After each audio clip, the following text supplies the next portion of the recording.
صلوات بر محمد.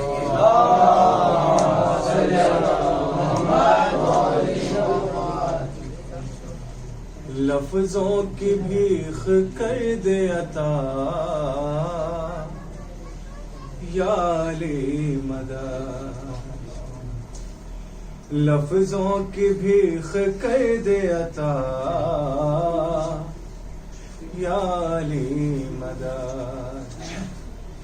لفظوں کی بھیخ کر دے عطا یا علی مدد. لفظوں کی بھیخ کر دے عطا یا علی مدد. میں کر رہا ہوں تیری ثنا یا علی مدد. لفظوں کی بھیخ کر دے عطا یا علی مدد. لفظوں کی بھیخ کر دے عطا یا علی مدد. لفظوں کی بھیخ کر دے عطا یا علی مدد. میں کر رہا ہوں تیری ثنا یا علی مدد یا علی مدد. تو اس کی رگوں میں دوڑ رہا ہے نجس لہو. اس کی رگوں میں دوڑ رہا ہے نجس لہو. جس کو بھی لگ رہا ہے برا یا علی مدد. جس کو بھی لگ رہا ہے برا یا علی مدد. تو گرتی رہیں گی دل پہ منافق پہ بجلیاں. گرتی رہیں گی دل پہ منافق پہ بجلیاں. کہتے رہیں گے اہل بلا یا علی مدد. لفظوں کی بھیخ کر دے عطا یا علی مدد. یہ مصرع و طریقہ سماعت فرمائے کہ مومن بھی ڈھونڈنا تھا مسلمان میں اس لیے. مومن بھی ڈھونڈنا تھا مسلمان میں اس لیے. مومن بھی ڈھونڈنا تھا مسلمان میں اس لیے. مومن بھی ڈھونڈنا تھا مسلمان میں اس لیے. بعد سلام میں نے کہا یا علی مدد. لفظوں کی بھیخ کر دے عطا یا علی مدد. لفظوں کی بھیخ کر دے عطا یا علی مدد. کرب و بلا کے دشت میں ہر سر شہید کا. کرب و بلا کے دشت میں ہر سر شہید کا. نو کے سنا پہ کہہ کے چڑھا یا علی مدد. لفظوں کی بھیخ کر دے عطا یا علی مدد. جب سر نہ کر سکا کوئی خیبر کا معرکہ. جب سر نہ کر سکا کوئی خیبر کا معرکہ.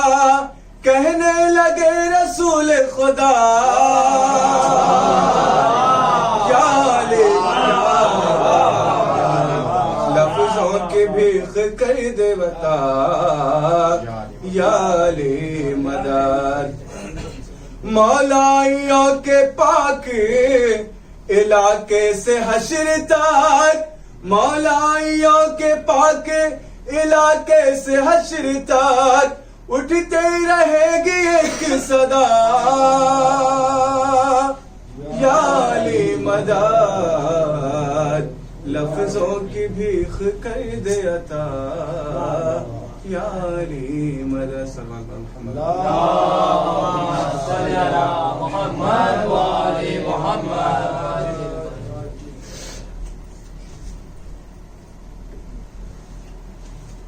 ایک سلام کے چند شاہ سماعت فرمائیں کہ اسی کا نور ہر ایک شے میں جلوہ گر دیکھا. اسی کا نور ہر ایک شے میں جلوہ گر دیکھا، اسی کی شان نظر آ گئی جدھر دیکھا۔ اسی کا نور ہر ایک شے میں جلوہ گر دیکھا، اسی کی شان نظر آ گئی جدھر دیکھا۔ تو علی کو حق نے اتارا تو عین کعبہ میں، علی کو حق نے اتارا تو عین کعبہ میں، کھلی جو آنکھ تو پہلے خدا کا گھر دیکھا۔ علی کو حق نے اتارا تو عین کعبہ میں، علی کو حق نے اتارا تو عین کعبہ میں، کھلی جو آنکھ تو پہلے خدا کا گھر دیکھا۔ تو بروز عید بھی آیا جو کوئی ملنے کو، بروز عید بھی آیا جو کوئی ملنے کو، غم حسین میں عابد کو نوحہ گر دیکھا، غم حسین میں عابد کو نوحہ گر دیکھا۔ اور یہاں سے معراج کے حوالے سے کچھ اشارہ سماعت فرمائے کہ سحر ہوئی شب معراج کی تو لوگوں نے، سحر ہوئی شب معراج کی تو لوگوں نے، جمال پاک رخ سید البشر دیکھا۔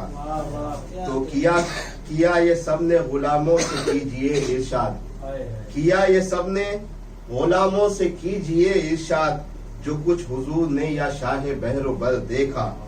تو گوہر فشاں ہوئے لالے لبے رسول کریم، گوہر فشاں ہوئے لالے لبے رسول کریم، کہ سب سے رتبہ حیدر زیادہ تر دیکھا، کہ سب سے رتبہ حیدر زیادہ تر دیکھا۔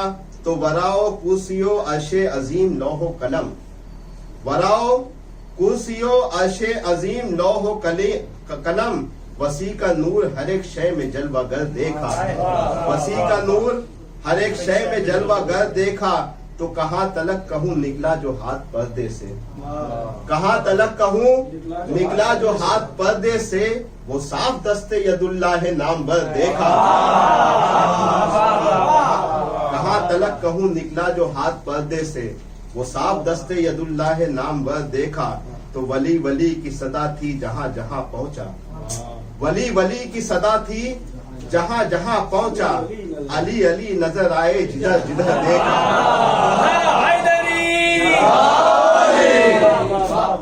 ولی ولی کی صدا تھی جہاں تک جہاں جہاں پہنچا، علی علی نظر آئے جدھر جدھر دیکھا۔ تو قریب قبر ہم آئے کہاں کہاں پھر کر، قریب قبر ہم آئے کہاں کہاں پھر کر، تمام عمر ہوئی جو تو اپنا گھر دیکھا، تمام عمر ہوئی جب تو اپنا گھر دیکھا۔ تو جو کچھ تھا رزق مقدر، جو کچھ تھا رزق مقدر ملا وہ گھر بیٹھے، جو کچھ تھا رزق مقدر ملا وہ گھر بیٹھے۔ ہزار شکر ہم نے، ہزار شکر نہ ہم نے کسی کا گھر کسی کا در دیکھا، ہزار شکر نہ ہم نے کسی کا در دیکھا۔ تو کسی کی ایک طرح پر بسر ہوئی نہ انیس، کسی کی ایک طرح پر بسر ہوئی نہ انیس، عروج مہر بھی دیکھا تو دوپہر دیکھا، عروج مہر بھی دیکھا تو دوپہر دیکھا۔ پر محمد والے محمد صلی اللہ علیہ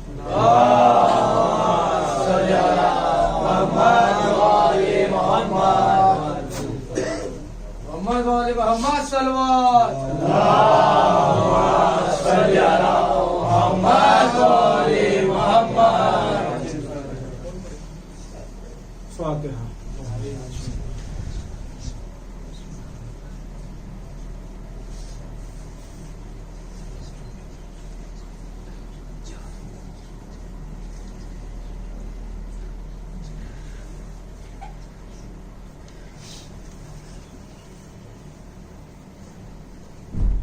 لا حول ولا قوة إلا بالله العلي العظيم۔ الحمد لله الذي كان موجودا قبل حدوث الأشياء ويبقى بعد فناء الأشياء، تفرد بالأولية والقدم وبسم كل شيء ما عداه بالفناء والعدم، ثم الصلاة والسلام على أشرف الأنبياء والمرسلين وخاتم النبيين بالقاسم محمد، اللهم صل على محمد والصلاة والسلام على آله الطيبين الطاهرين المعصومين المظلومين واللعنة على أعدائهم أجمعين من يومنا هذا إلى يوم الدين. أما بعد، فقد قال أمير المؤمنين علي بن أبي طالب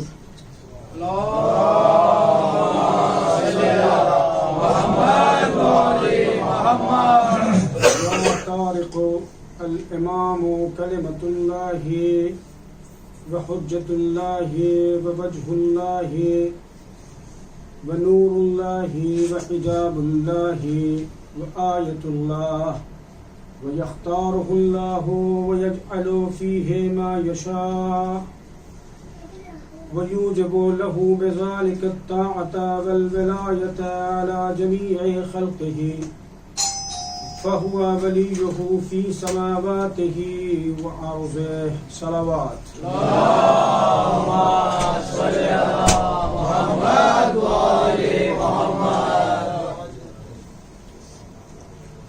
عظمت آل محمد پہ ایک مرتبہ پھر بآواز بلند اللهم صل على محمد وآل محمد.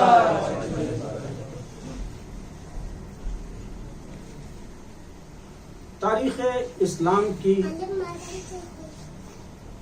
وہ عظیم شخصیت کہ جس کے اعلان ولایت کے لیے اللہ نے 1,24,000 انبیاء کا مقدمہ رکھا ہو، اس عظیم ذات کو علی ابن ابی طالب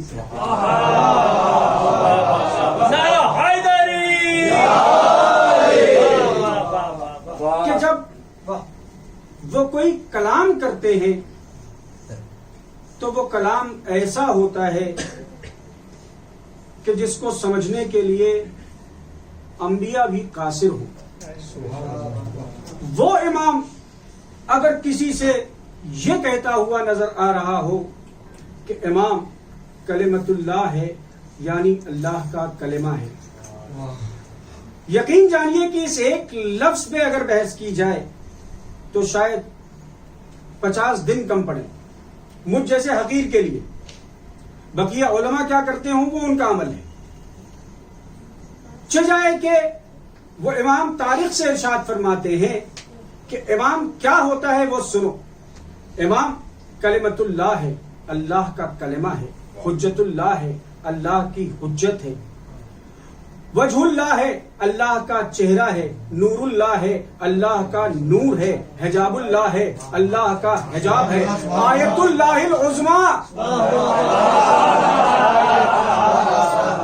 جب آیت اللہ العظمیٰ خود کہہ رہا ہو کہ امام آیت اللہ ہے یعنی اللہ کی نشانی ہے، اور پھر اس کے بعد ارشاد فرماتے ہیں وہ یختارہ اللہ، اور اللہ ان کو سلیکٹ کرتا ہے. مطلب یختاروں کا لفظ استعمال کیا ہے کہ اس کو سلیکٹ کرنے کا اختیار صرف اور صرف اللہ کے پاس ہوتا ہے. اور پھر اس کے بعد کیا ہوتا ہے؟ یجعل فیہ ما یشاء، اور اس میں اللہ وہ ساری چیزیں رکھ دیتا ہے جو کچھ وہ چاہتا ہے.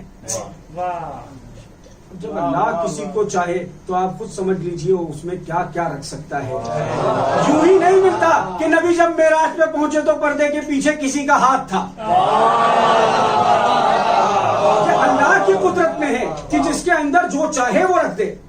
اور اس کے بعد اگلا فقرہ قیامت کا، وَيُوجِبُ لَهُ بِذَلِكَ، اور اس کے ذریعے اللہ واجب قرار دیتا ہے.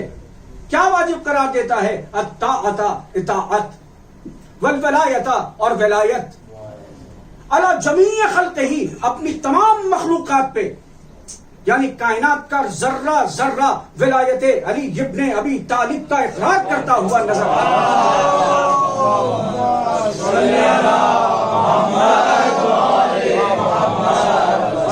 آتا ہے.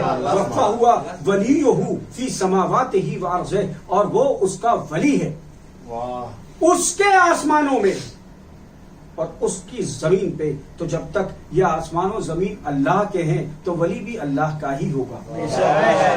اس کے علاوہ کوئی دوسرا ولی اگر نظر آیا تو پھر اس سے آپ یہ بھی کہہ دیجئے کہ اپنی زمین اور اپنا آسمان بھی الگ بنا لیں.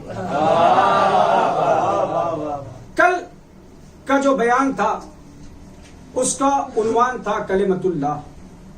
آج کوشش کروں گا کہ وقت کم ہے، حجت اللہ کے عنوان پہ کچھ گفتگو ہو جائے. کل کے بیان میں یہ بات ہوئی تھی کہ اللہ نے آدم کو بنایا، خلیفہ مقرر کیا. کل جو باتیں میں نے کی وہ سورہ بقرہ کے زمرے میں تھی. آج سورہ سعد کی باتیں کرتے ہیں. اللہ ارشاد فرماتا ہے وَإِذْ قَالَ رَبُّكَ لِلْمَلَائِكَةِ إِنِّي خَالِقٌ بَشَرًا مِنْ طِينٍ. وہاں کیا بات ہوئی تھی؟ انی جاعل فی الارض خلیفہ. یہاں کیا کہہ رہا ہے کہ میں خلق کرنے والا ہوں. کیا؟ ایک بشر، من طین، مٹی سے. اور اس کے بعد کیا کہتا ہے؟ فَإِذَا سَوَّيْتُهُ وَنَفَخْتُ فِيهِ مِنْ رُوحِي فَقَعُوا لَهُ سَاجِدِينَ. پروردگار جب تو نے بشر کی بات کر دی تھی تو اسی وقت کہہ دیتا کہ سجدے میں چلے جاؤ. اللہ کہے گا تجھے معلوم نہیں، تجھے کیا شعور کہ کس کا سجدہ ہوتا ہے. سجدہ تراب کا نہیں ہوتا ہے، ابو تراب کا ہوتا ہے.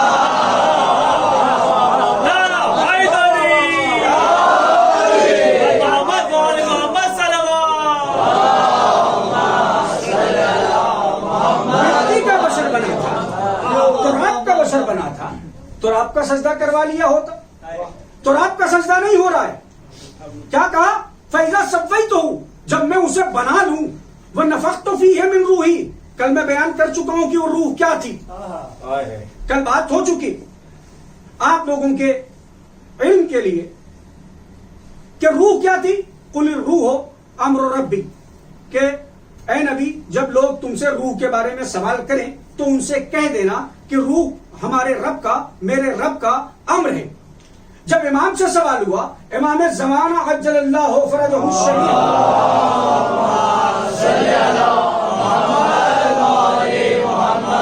جب ان سے سوال ہوا کہ یہ امر رب کیا ہے، اپنی طرف اشارہ کیا اور فرماتے نحنو امر اللہ، ہم اللہ کا امر ہے. اللہ کا امر کون؟ امام. روح کیا ہے؟ اللہ کا امر. آدم کے جسم میں کیا ڈالی گئی؟ روح. سجدہ کس کا کروایا گیا؟ روح کا. تو اب بات یہاں مکمل ہو چکی کہ پہلا اعلان کیا تھا؟ انی خالق بشرا من طین، اور پھر اس کے بعد فرماتا ہے فَإِذَا سَوَّيْتُهُ وَنَفَخْتُ فِيهِ مِنْ رُوحِي فَقَعُوا لَهُ سَاجِدِينَ فَسَجَدَ الْمَلَائِكَةُ كُلُّهُمْ أَجْمَعُونَ. اور اس کے بعد ہوا کیا؟ سارے کے سارے ملائکہ سجدے میں چلے گئے. سارے کے سارے ملائکہ سجدے میں چلے گئے. یہ واقعہ، اس کے بیچ کا جو پس منظر تھا وہ میں کل بیان کر چکا. سارے کے سارے ملائکہ سجدے میں چلے گئے. کس کا سجدہ کر رہے ہیں؟ حجت خدا کا سجدہ کر رہے ہیں. یعنی یہ بات معلوم ہوئی کہ اگر خدا کی حجت ہو، اگر خدا کی حجت ہو تو اس کے سامنے سر تسلیم خم کیا جاتا ہے. خدا کی حجت ہے، سر جھکانا واجب ہے. فسجد الملائکۃ کلھم اجمعون الا ابلیس استکبر وکان من الکافرین. اب یہاں ایک اور اصول مرتب ہوا. کیا اگر کوئی عظمت اہل بیت کے سامنے اپنے سر کو خم کرتا ہوا نظر آئے تو سمجھ لو اس میں فرشتوں کی صفت ہے، اور اگر کوئی امام کے سامنے کھڑا ہوا نظر آئے تو پھر سمجھ لینا وہ شیطان کی صفت ہے. شیطان کی صفت ہے. دو اصول بنے. اگر کوئی عظمت اہل بیت کے سامنے اپنے سر کو خم کرتا ہوا نظر آتا ہے تو یعنی صفات فرشتوں کے ہیں، اور اگر سر نگوں کرتا ہوا نظر آئے تو یہ سمجھ لینا کہ بھلے ہی جسم بشر کا ہو لیکن روح شیطان کی ہے. الا ابلیس، سوائے ابلیس کے. کیا کیا؟ استکبر وکان من الکافرین، کبر کیا اور کافروں میں سے ہو گیا. پروردگار یہ کفر کا تمغہ. ہم نے تو اب تک یہی سنا تھا کہ کافر وہ ہوتا ہے جو اللہ کی توحید کا انکار کرے. بس 2 آیت اور میں آپ کو یہ بھی دکھا دوں گا کہ شیطان توحید کا منکر تو نہیں تھا. تو اب اگر کوئی یہ کہتا ہوا نظر آتا ہے کہ جو توحید کا انکار کرے صرف وہی کافر ہے، تو پھر اللہ سے جا کے پوچھو کہ آدم کے انکار کرنے والے کو اللہ نے کافر کیوں کہا؟ یعنی کافر صرف اللہ کے انکار سے نہیں ہوتا، حجت اللہ کے انکار سے بھی بنتا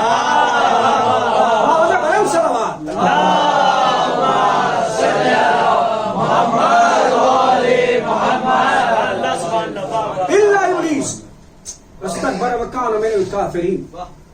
استكبر وكان من الكافرين. قال یا ابلیس. اب اللہ ابلیس سے کہہ رہا ہے کہ اے ابلیس، ما منعک ان تسجد لما خلقت بیدی. کس نے تجھے منع کیا؟ کیا جملے ہیں اللہ کے. کس نے تجھے منع کیا اس کا سجدہ کرنے سے جسے میں نے اپنے ہاتھوں سے بنایا ہے؟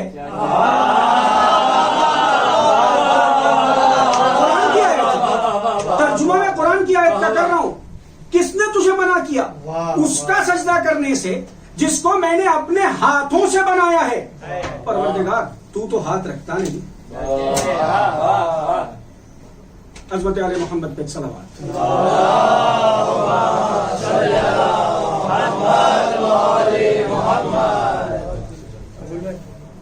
اللہ کا سوال کیا ہے؟ قال یا ابلیس ما منعک ان تسجد لما خلقت بیدی. کس نے تجھے منع کیا اس کا سجدہ کرنے سے جس کو میں نے خلق کیا ہے، جس کو میں نے خلق کیا ہے اپنے ہاتھوں سے؟ پروردگار تو جسم رکھتا نہیں، تو ہاتھ رکھتا نہیں ہے، تو اس کا مطلب وہ کوئی تو ہاتھ ہوں گے. وہ کوئی تو ہاتھ ہوں گے جس سے اللہ نے آدم کے پتلے کو بنوایا. یعنی حجت اللہ وہ ہوتا ہے جو اللہ کے خلیفہ کو تعمیر کرے. خلیفۃ اللہ نے خلیفہ ہونا یہ تو بہت عام بات ہو گئی. اگر اب کوئی ہم سے یہ کہتا ہے کہ علی چوتھے خلیفہ تھے، ہم تو کہتے ہیں وہ خلیفہ ہی نہیں تھے. وہ تو وہ تھے جس نے کائنات کے پہلے خلیفہ کو بنایا ہے.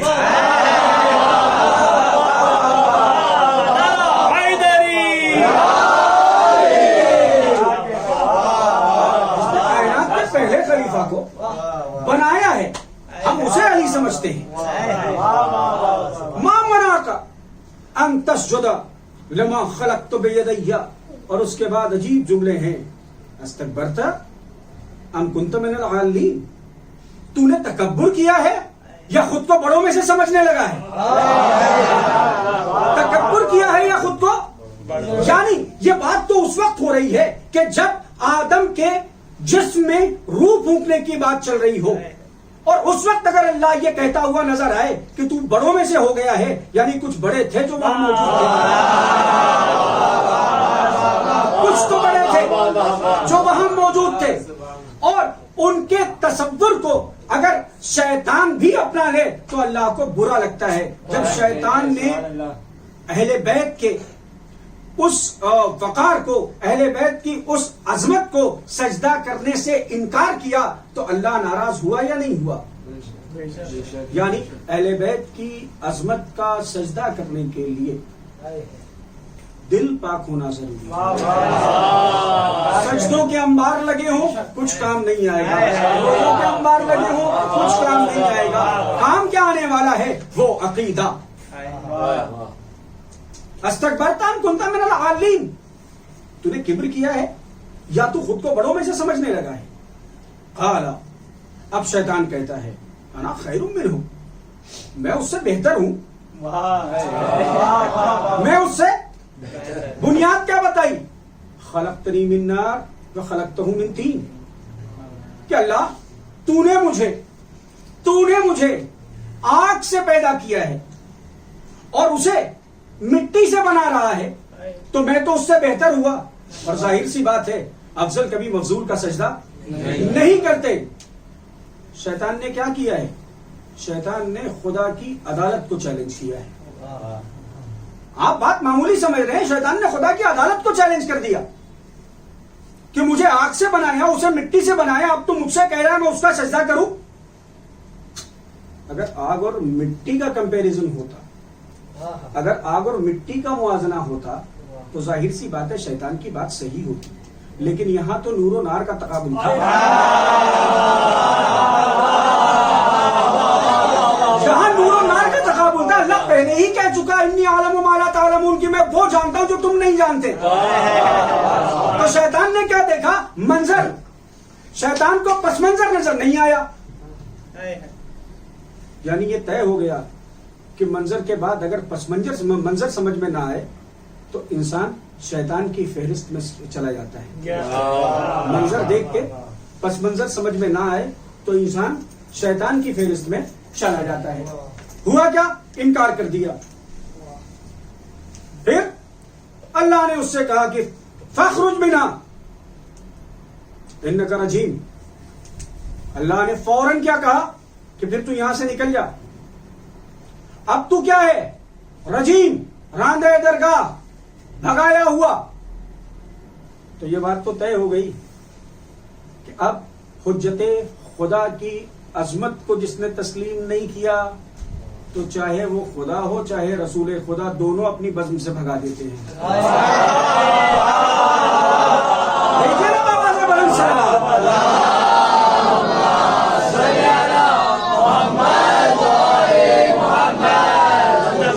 اب اگر کوئی اہل بیت کی عظمت کو تسلیم نہ کرے تو اب خدا ہو یا رسول خدا, دونوں اپنی بزم سے نکال دیتے ہیں.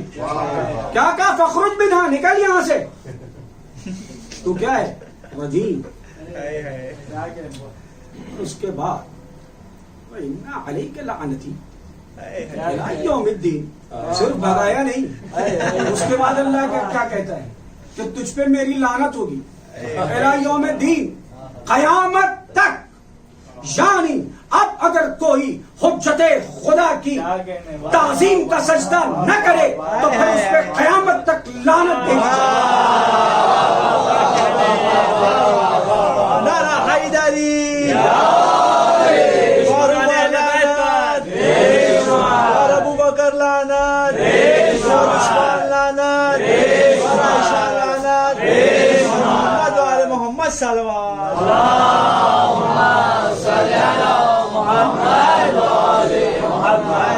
یہ ہے عظمت اہل بیت. شیطان تھا کون جس نے اپنی عمر طویل عبادتوں میں گزار دی,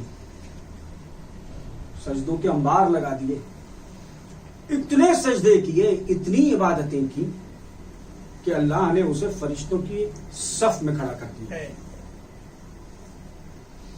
عبادتوں کا نتیجہ تھا, اتنی عبادتوں کے انبار لگا دیے. اور صرف ایک بات قبول نہیں کی, کیا؟ حجت خدا کو تسلیم نہیں کیا. تو اب ایک نتیجہ تو ملا کہ اگر آپ شیطان جتنی عبادت بھی کر لیں,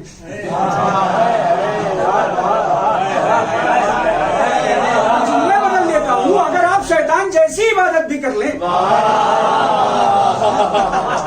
اور حجت خدا کو تسلیم نہ کریں تو پھر لعنت کے مستحق ہیں. یہ کیا تھا؟ حجت خدا کو تسلیم نہ کرنے پہ عبادت ایک مثال ہو گئی.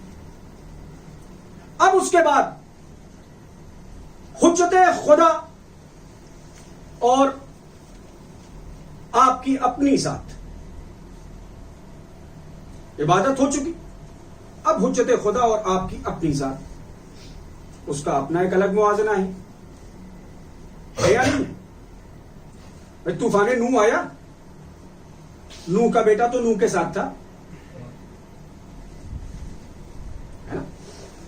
نوح کا بیٹا نوح کے ساتھ تھا, ساری زندگی نوح کے ساتھ گزاری تھی. نوح کون؟ حجت خدا پنجتنی، پنجتن کے ماننے والے یہی تو تھے. طوفان آیا، نوح نے بیٹے کو آواز دی، آ جاؤ کشتی میں سوار ہو جاؤ. اب اگر کوئی یہ کہتا ہے نا کہ نوح کو بیٹے کی محبت تھی اور بیٹا تھا اس لیے دل ایسا تھا اور دل ویسا تھا، حجت خدا کی نظر میں خدا کے سامنے جو بھی آئے پھر اس کی کوئی ویلیو نہیں ہوتی. تو یہ کیا تھا؟ یہ صرف ایک مثال تھی جو لوگوں کے سامنے پیش کرنی تھی. بیٹے کو بلایا، بیٹا نہیں آیا. اس نے کشتی کی جگہ پہاڑ کو ترجیح دی، عقل سے فیصلہ لیا، بات ہی نہیں سمجھا، اپنی عقل استعمال کی. کہاں گیا؟ پہاڑ پہ. نتیجہ کیا ہوا؟ ڈوب گیا. فیصلہ ہو گیا کہ اگر حجت خدا کوئی بات کہہ رہا ہو اپنی عقل کا استعمال،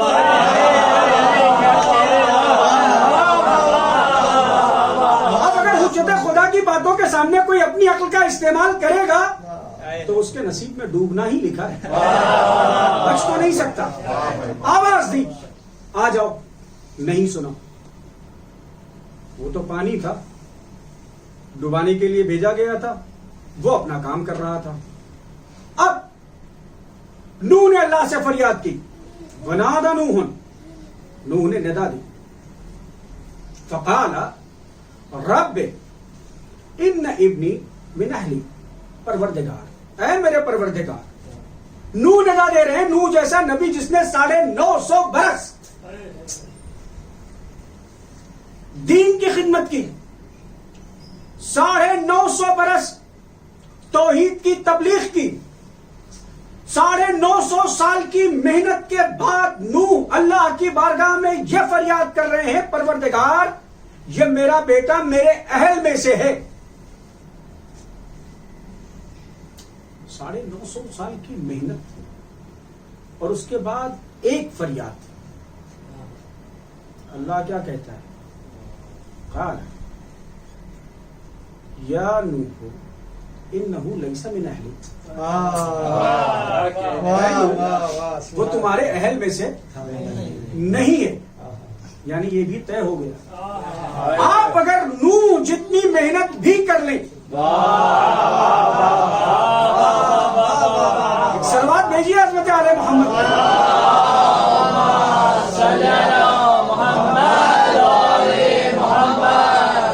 950 سال دین کی خدمت کر لیجئے، ممکن نہیں ہے، کر لیجئے، لیکن اس کے بعد اگر حجت خدا کے سامنے کوئی آ گیا اور حجت خدا کی باتوں کو کوئی تسلیم نہ کرے تو اللہ کیا کہتا ہوا نظر آ رہا ہے؟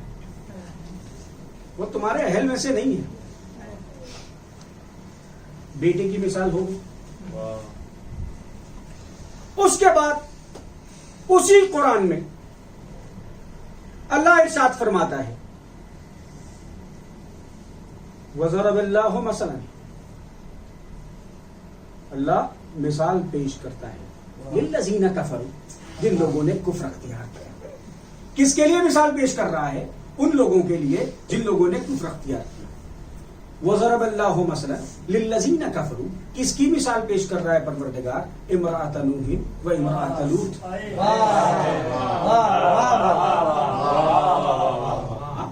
کس کی مثال پیش کر رہا ہے؟ نوح کی بیوی اور لوط کی بیوی، ان کی مثال پیش کر رہا ہے.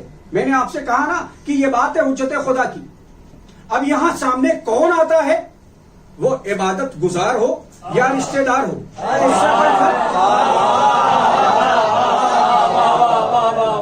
کتنے مثال پیش کر رہا ہے اللہ. کس کے لیے؟ للذین کفروا، ان لوگوں کے لیے یہ مثال ہے جن لوگوں نے کفر اختیار کیا. کس کی مثال دے رہا ہے پروردگار؟ امرأۃ نوح و امرأۃ لوط، نوح کی بیوی کی اور لوط کی بیوی کی. یہ بیویاں ہیں، خدمت تو کی ہوں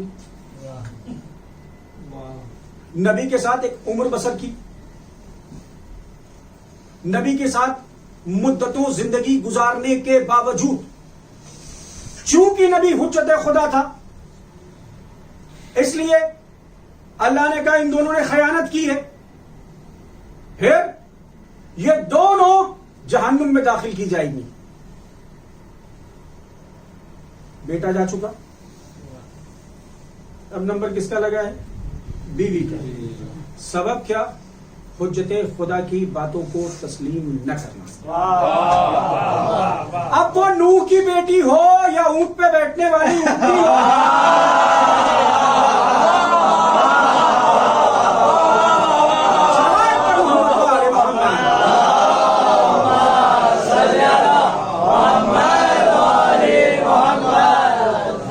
کوئی بھی ہو سکتی ہے بھائی، وہ نوح کی بیوی ہو یا اونٹ پہ بیٹھنے والی اونٹنی،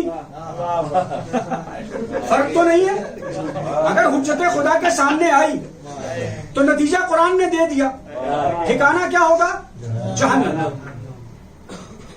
بیٹا حجت خدا کے سامنے اگر اس نے سر تسلیم خم نہیں کیا، ٹھکانہ جہنم۔ شیطان عبادتوں کے انبار لگانے کے بعد اگر اس نے حجت خدا کے سامنے سر تسلیم کو خم نہیں کیا، راندے درگاہ۔ بیوی اگر اس نے حجت خدا کی باتوں کو تسلیم نہیں کیا، ٹھکانہ جہنم۔ 3 باتیں ہو گئیں۔ اب اللہ جناب ابراہیم سے فرماتا ہے انی جاعلک للناس اماما، میں تم کو لوگوں کے لیے امام مقرر کر رہا ہوں۔ وقال من ذریتی، پروردگار میری ذریت میں سے۔ اللہ نے فوراً کہا لا ینال عہد الظالمین، ہمارا عہد، ہمارا عہدہ، ہمارا منصب یہ ظالمین کو نہیں ملتا۔ یعنی حجت خدا ہونے کے لیے نبی کا بیٹا یا نبی کی بیوی ہونا شرط نہیں ہے۔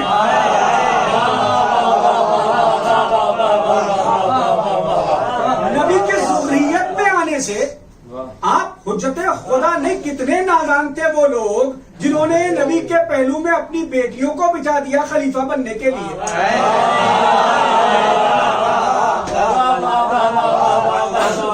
کاش قرآن پڑھ لیتے تو بات سمجھ میں آ جاتی کہ یہ چیز، یہ نبی کی بیوی، نبی کا بیٹا، جب انہیں خدا نے نہیں چھوڑا، صرف اور صرف کس بنیاد پہ؟ کہ وہ حجت خدا کے سامنے آئے تھے، حجت خدا کی باتوں کو تسلیم نہیں کیا تھا۔ تو یہ بات طے ہو چکی کہ حجت خدا اس کے سامنے جو بھی آیا، اب چاہے وہ عبادتوں کا انبار لے کے آئے، درگاہ سے نکال دیا جائے گا، بیٹا ہے، نبی کا بیٹا ہے، خود حجت کا بیٹا ہے، لیکن اس نے حجت خدا کے سامنے سر تسلیم کو خم نہیں کیا تو پروردگار نے اسے کافر قرار دے دیا۔ نبی کی بیوی ہے، اس نے خیانت کی، حجت خدا سے ایماندار نہیں تھی تو اللہ نے اسے جہنم میں بھیج دیا۔ ذریت ابراہیم، ابراہیم جیسا نبی، خلیل خدا، وہ اپنی ذریت کے لیے اللہ سے دعا کر رہا ہے کہ میری ذریت میں بھی یہ منصب ڈال دے۔ اللہ نے کیا کہا؟ اگر وہ ظالم ہے، اگر وہ، تو ایک فیصلہ، ایک نتیجہ آپ کے سامنے آ گیا کہ اب اگر کوئی عظمت اہل بیت کا اقرار نہ کرے تو وہ ظالم ہوگا۔ عظمت اہل بیت کا اقرار نہ کرے تو وہ ظالم ہوگا، تو وہ ظالمین میں سے ہو گئے۔ تو پھر یہ حجت الہیہ جسے روئے زمین پہ بھیجا گیا وہ ہے کیا؟ لولا الحجہ لساخت الارض باہلہا، کہ اگر حجت نہ ہو تو زمین اپنے اہل کے ساتھ فنا ہو جائے گی، زمین اپنے اہل کے ساتھ ختم ہو جائے گی۔ ایک دوسرے مقام پر روایت میں ہے لماجت الارض باہلہا، زمین اپنے اہل کے ساتھ موجوں میں تبدیل ہو جائے گی اگر حجت نہ ہو۔ اسی حجت کے اہتمام کے لیے رسول کو آخری حج میں خدا نے تکلیف دی. رسول کا آخری حج ہے. جبریل یوں ہی نہیں آئے تھے. اے نبی 1,23,999 نبیوں نے اپنی محنتیں کر لی. اے نبی 1,23,999 نبیوں نے تبلیغ کے فرائض انجام دے دیے. اے نبی 1,23,999 نبیوں نے میری عبادت لوگوں تک پہنچا دی. اے نبی 1,23,999 نبیوں نے میری توحید کا لوگوں سے اقرار کروا لیا. اب جب لا الہ الا اللہ اور محمد الرسول اللہ کی آواز فضاؤں میں بلند ہو چکی تو اے نبی اب ضرورت ہے کہ لوگ کہتے ہوئے نظر آئیں علی ولی اللہ.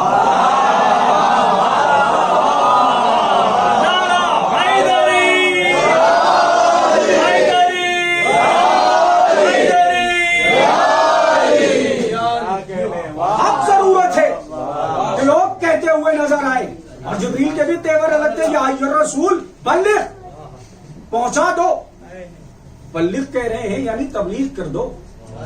تو یہ ابھی تک 1,23,999 کیا کر رہے تھے؟ یہ تبلیغ نہیں تھی کیا؟ اچھا ان کو چھوڑیے. وہ رسول جسے کبھی طٰہٰ کہا گیا، کبھی یاسین کہا گیا، کبھی مزمل کہا گیا، کبھی مدثر کہا گیا، کعبہ کوسین و ادنا کی بلندیوں کو اپنی ٹوٹی ہوئی جوتیوں سے روننے والا محمد، اس کی عظمتوں کو کروڑوں سلام. اس کی اتنی محنت کے بعد آخر وقت اب جبریل کہہ رہے ہیں یا ایھا الرسول بلغ. ہم اور آپ ہوتے تو شاید پلٹ کے پوچھتے جبریل 23 سال کی محنت اور 23 سال کے بعد آ کے تم اس تیور سے کہہ رہے ہو یا ایھا الرسول بلغ. یعنی کچھ تو تھا کہ جس کا اب تک مقدمہ تیار ہو رہا تھا. اب تک صرف پریفیس لکھا جا رہا تھا. آدم آئے انہوں نے کچھ لکھا، نوح آئے انہوں نے کچھ لکھا، ابراہیم آئے انہوں نے کچھ لکھا، موسیٰ آئے انہوں نے کچھ لکھا، عیسیٰ آئے انہوں نے کچھ لکھا. اب رسول کے پاس جبریل آتے ہیں یا رسول اب وہ کتاب مکمل ہونے والی ہے، اب اس کو ختم کرنے کا اعلان کر دیجئے کہ جس کے لیے یہ پریفیس لکھا گیا ہے. تو اب کتاب تو باقی ہے نا، کتاب باقی ہے تو کیا کروں؟ تبلیغ کرو. اب اس تبلیغ میں ہوگا کیا؟ اب اس تبلیغ میں ہونا یہ ہے کہ اب یہاں پہ جتنے لوگ ہیں ان سے اس کی ولایت کا اقرار کرواؤ کہ جس کی ولایت کا اللہ نے فرشتوں سے سجدہ کروایا تھا.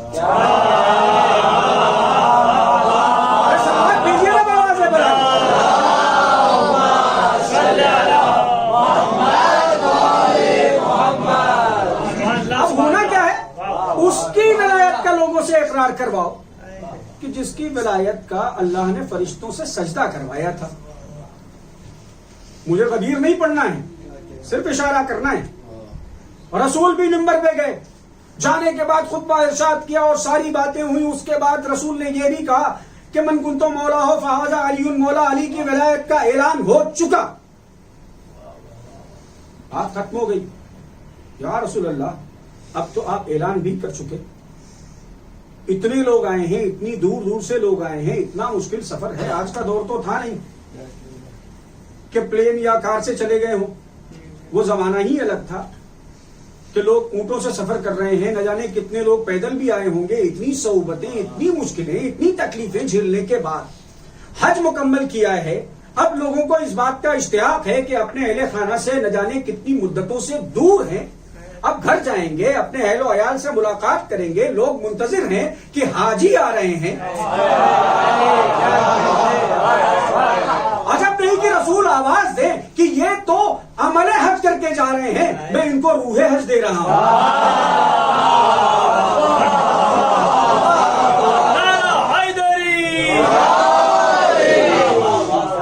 حج کا عمل کیا انہوں نے، میں تو روح حج دے رہا ہوں. اب اس کے بعد کیا ہوگا؟ نہیں، ایسے نہیں جانا ہے. میں نے تو اعلان کیا ہے، اب آپ کو اقرار بھی کرنا ہوگا. اقرار 3 دن تک لوگوں نے علی علیہ السلام کے ہاتھوں پہ بیعت تھی.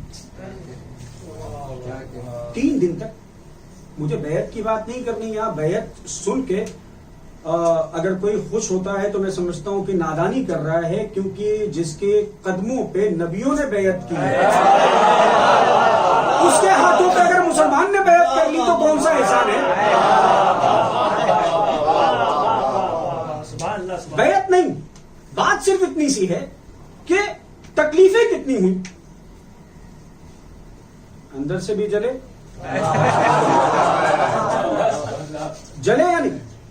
اچھا, جو لوگ دل سے جل رہے تھے ان کی تو بات ہی جانے دیجیے, کیونکہ اگر وہ تذکرہ نکلا تو پھر آپ لوگ جو ہے میرے لیے بھی فاتحہ پڑھنا شروع کر دیں گے, تو وہ باتیں جانے دیجیے.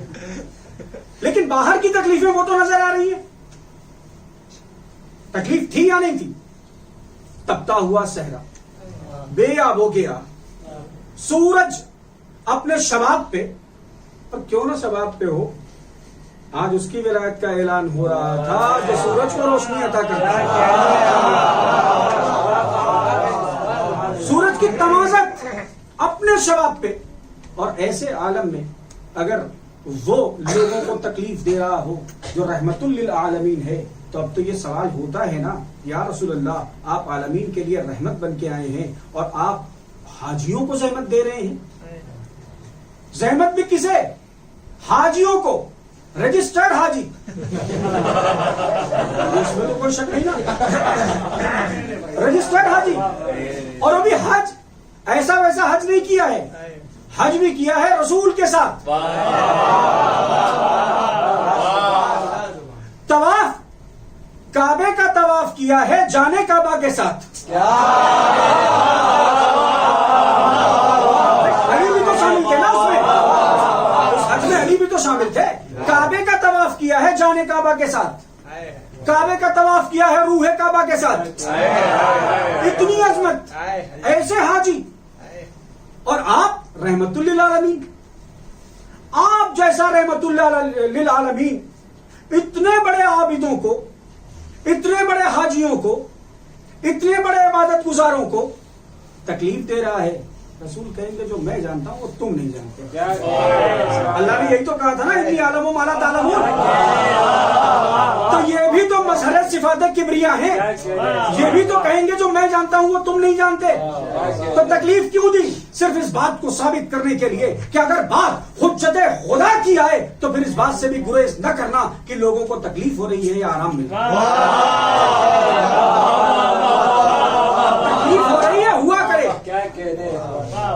حجت خدا کا پیغام تو لوگوں تک پہنچے گا. لیکن عزیزو, اب ذرا تصور کیجئے ان ساری باتوں کے بعد کہ وہ حجت خدا کہ جسے پروردگار نے اتنی عظمتوں کا حامل قرار دیا, اس کے ساتھ مسلمانوں نے کیا سلوک کیا.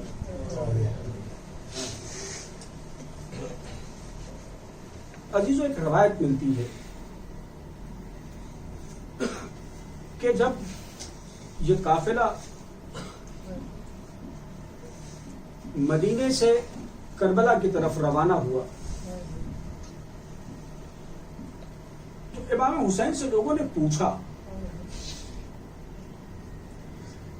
کہ یہ مدینہ تو آپ کا ہے,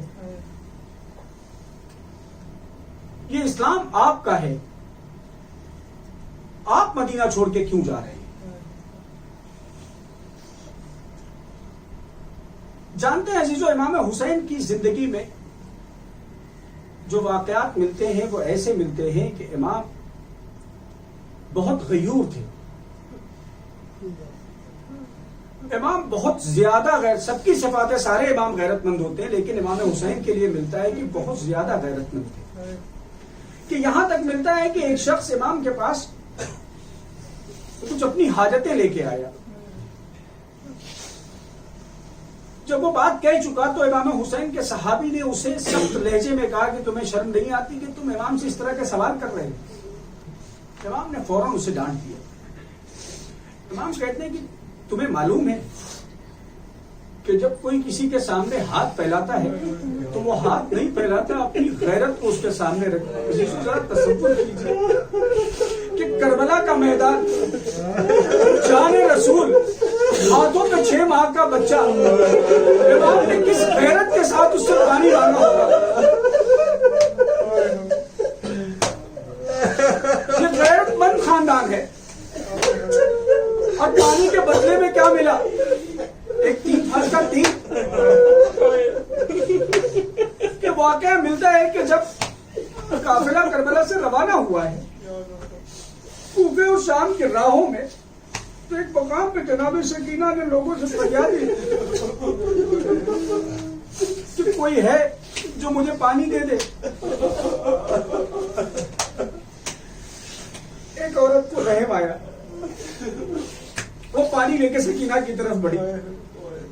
اس نے پانی دینے سے پہلے سکینہ سے کہا کہ اے بچی, میں نے سنا ہے کہ اسیروں کی دعائیں اللہ قبول کرتا ہے. واہ غربت امام حسین کہ چند قطرے آپ کے لیے فقیروں کی طرح دعا کرتے ہوئے نظر آئے. جناب سکینہ نے اس سے کہا کہ ٹھیک ہے, تو اپنی دعا بتا, میں دعا کر دوں. جناب سکینہ نے دعا کی. جب پانی مل گیا ہے تو وہ پانی لے کے ایک طرف روانہ ہوں. جناب زینب نے کہا کہ سکینہ کہاں جا رہی ہو؟ جناب سکینہ پلٹ کے کہتی ہے بھوپی اماں, آپ ہی تو کہا کرتی تھی کہ جب چیزیں آتی تو جو سب سے چھوٹا ہے اس کو دیا جاتا ہے. اے بھوپی اماں, میں 6 ماہ کا ننھا بھائی کربلا کے میدان میں پیاسا لیتا ہوا ہے.